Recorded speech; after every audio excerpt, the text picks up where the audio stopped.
अब वो समय आ गया है जिसमें आपको एक सब्जेक्ट चुनना है, और अगर आप गलत सब्जेक्ट चुन लेते हैं तो आपका करियर बर्बाद हो जाएगा, आपकी लाइफ बर्बाद हो जाएगी। इसलिए अभी आपको डरना चाहिए, स्ट्रेस लेना चाहिए, क्योंकि अगर आपने गलत सब्जेक्ट चुन लिया तो फिर आप अपनी लाइफ में कुछ नहीं कर पाओगे, आपकी पूरी लाइफ बर्बाद हो जाएगी। तो अभी मैंने जो कहा वो सिर्फ कोरी बकवास है, ऐसा कुछ नहीं होता है। हेलो एवरीवन, दिस इज विवेक सोलेरे। और जैसा कि आप लोग अब 10वीं से 11वीं में आ गए हैं, और इस समय जो सबसे बड़ी प्रॉब्लम रहती है वो रहती है स्ट्रीम सिलेक्शन, यानी कि सब्जेक्ट कैसे चुने। तो बहुत से बच्चे इस कन्फ्यूजन में होंगे, और इसी कन्फ्यूजन को दूर करने के लिए मैं ये वीडियो आपके लिए लाया हूँ। और मैं गारंटी के साथ कह सकता हूँ कि इस वीडियो को देखने के बाद आपको कोई और वीडियो देखने की जरूरत नहीं पड़ेगी। तो चलिए वीडियो शुरू करते हैं।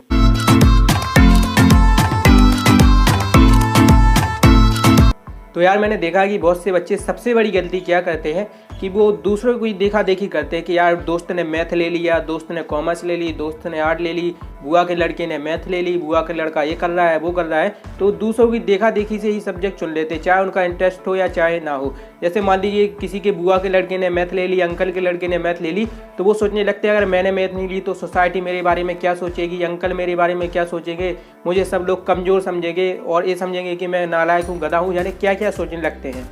तो यार सबसे पहले आपको क्या करना है कि किसी की देखा देखी नहीं करना है। जिसे जो सब्जेक्ट लेना है उसे लेने दो, तो मैं उसकी देखा देखी करके अपना जो फ्यूचर है, अपना जो करियर, उसको बर्बाद नहीं करना है। बच्चे दूसरी सबसे बड़ी गलती क्या करते हैं कि जो उन्हें सब्जेक्ट 10th में अच्छा लगता था, या जिनके 10th में अच्छे मार्क्स आते थे उस सब्जेक्ट में, तो उसी को वो 11th में लेना पसंद करते हैं। उन्हें लगता है कि 10th में अच्छा स्कोर कर लिया तो ऐसा ही 11th में होगा। तो मैं आपको एक फैक्ट बता दूं कि अगर आप 10th में किसी सब्जेक्ट में, मान लीजिए आप मैथ में कमज़ोर हैं, आपके कम नंबर आते हैं, तो ये ज़रूरी नहीं है कि आपके 11th में भी कम नंबर आए, ठीक है। और इसका अपोजिट भी बिल्कुल सही है कि अगर आपके 10th में ज़्यादा नंबर आते हैं तो आप ये भी ज़रूरी नहीं है कि आपके 11th में भी ज़्यादा नंबर आए। हो सकता है आपके 11th में बहुत ही कम नंबर आए। तो अगर आप 10th के बेसिस पर अपना जो 11th का सिलेक्शन कर रहे हैं तो आपको नहीं करना चाहिए। तो जो 10th का सिलेबस होता है ना और 11th का सिलेबस, उसमें ज़मीन आसमान का अंतर होता है। इसलिए 10th के बेसिस पर अपना 11th का सब्जेक्ट सिलेक्ट नहीं करना है। तो सब्जेक्ट सेलेक्ट करने से पहले सबसे पहले आपको स्कूल जाना पड़ेगा और आपको स्कूल वालों से पूछना पड़ेगा कि मेरी परसेंटेज के बेस पर मुझे कौन सा सब्जेक्ट है मिल सकता है। क्या होता है कि कुछ स्कूलों में ऐसा नियम होता है कि अगर आपकी 80+ है तो ही आप साइंस ले सकते हैं, और अगर आपकी 80 और 60 के बीच में है तो ही आप कॉमर्स ले सकते हैं, और अगर आप 60 से नीचे हैं तो आप आर्ट्स ले सकते हैं। तो सबसे पहले आपको अपने स्कूल से पता करना है, आप अपने सीनियर से पता कर सकते हैं कि भैया मेरी इतने % है, या आपको अभी जनरल प्रमोशन मिला है तो आप स्कूल वालों से पता कर सकते हैं कि इस बार जो सब्जेक्ट है वो किस आधार पर दिए जाएंगे। तो आपको पहले क्या करना है कि अपने स्कूल वालों से कंफर्म कर लेना है, और वहाँ पर अगर आपकी परसेंटेज 80+ है या आपको कोई भी सब्जेक्ट लेने को मिल रहा है। अब मैं एक ऐसा तरीका बता रहा हूँ जो यूपीएससी एस्पिरेंट भी फॉलो करते हैं। आपने देखा होगा यूपीएससी के जो एस्पिरेंट रहते हैं उनको ऑप्शनल सब्जेक्ट को सिलेक्ट करने में बहुत परेशानी होती है। तो वो किस तरीके से जो अपना ऑप्शनल सब्जेक्ट है उसको सिलेक्ट करते हैं, वही तरीका मैं आज आपके साथ शेयर करने वाला हूँ। तो आपको क्या करना है कि सिंपली आपको जो भी सब्जेक्ट आप चूज़ करते हैं कि मुझे कॉमर्स या मैथ्स, जिसमें भी आपको डाउट हो, आपको उसकी बुक मंगा लेनी है या किसी अपने सीनियर से ले लेनी है, और आपको उसको पढ़ के देखना है। आपको एक एक हफ्ते दोनों सब्जेक्ट को पढ़ना है, और उसके बाद आपको जो भी सब्जेक्ट अच्छा लगे आप उसे चूज़ कर सकते हैं। इसके साथ ही आपको एक बात तो याद रखना है कि मान लीजिए आप मैथ और कॉमर्स में आपको डाउट है, तो आपको ये बात भी याद रखना है कि आप मैथ में ज़्यादा स्कोर कर सकते हैं या कॉमर्स में स्कोर कर सकते हैं। ऐसा ज़रूरी नहीं कि अगर आप मैथ में अच्छा स्कोर कर लेते हैं लेकिन आपका उसमें को पढ़ने में मन नहीं लगता तो आपको कॉमर्स नहीं लेनी चाहिए, आपको मैथ ही लेनी चाहिए, क्योंकि आप उसमें अच्छा स्कोर कर रहे हैं। तो आपको अपने मार्क्स भी देखने कि किस सब्जेक्ट में मैं कितने ज़्यादा मार्क्स है वो ला सकता हूँ, और किस सब्जेक्ट को पढ़ने में मुझे इंटरेस्ट है। तो आप इस तरीके से अपना जो सब्जेक्ट है उसको सिलेक्ट कर सकते हैं। इसके बाद मैं आपको सजेस्ट करूँगा कि आपको कौन सा सब्जेक्ट है वो लेना चाहिए।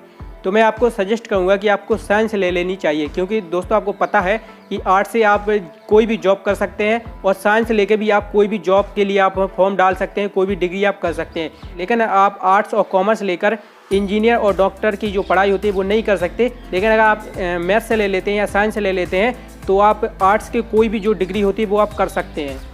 तो अगर आप मैथ्स से लेते हैं या साइंस से लेते हैं तो आप कोई भी डिग्री कर सकते हैं, किसी भी जो गवर्नमेंट जॉब होती है उसमें आप फॉर्म फिल कर सकते हैं। तो मैथ लेके एक फ़ायदा होता है कि आप किसी भी एग्ज़ाम को दे सकते हैं। तो अगर आपको लगता है कि आप मैथ पढ़ सकते हैं, आपका इंटरेस्ट भी है, तो मैं आपको सजेस्ट करूँगा कि आपको मैथ लेनी चाहिए। और मैथ सब्जेक्ट भी बहुत अच्छा है, आपको पढ़ने में भी मज़ा आएगा। और क्या होता है कि मैथ में थोड़ी मेहनत रहती है, अगर आप 11th और 12th में थोड़ी मेहनत करने की आपको आदत लग जाएगी तो वो आपको लॉन्ग टाइम में फ़ायदा देगा। जबकि आर्ट्स और जो कॉमर्स रहता है उसमें उतनी ज़्यादा मेहनत नहीं रहती, तो क्या है कि हमारे अंदर लेजीपन आ जाता है, और अगर हमने मैथ ले ली तो हम अच्छी मेहनत करेंगे और हमें मेहनत करने की है वो आदत भी हो जाएगी। आप अपने फैमिली वालों से भी डिस्कस कर सकते हैं, वो भी आपकी प्रॉब्लम सॉल्व करेंगे।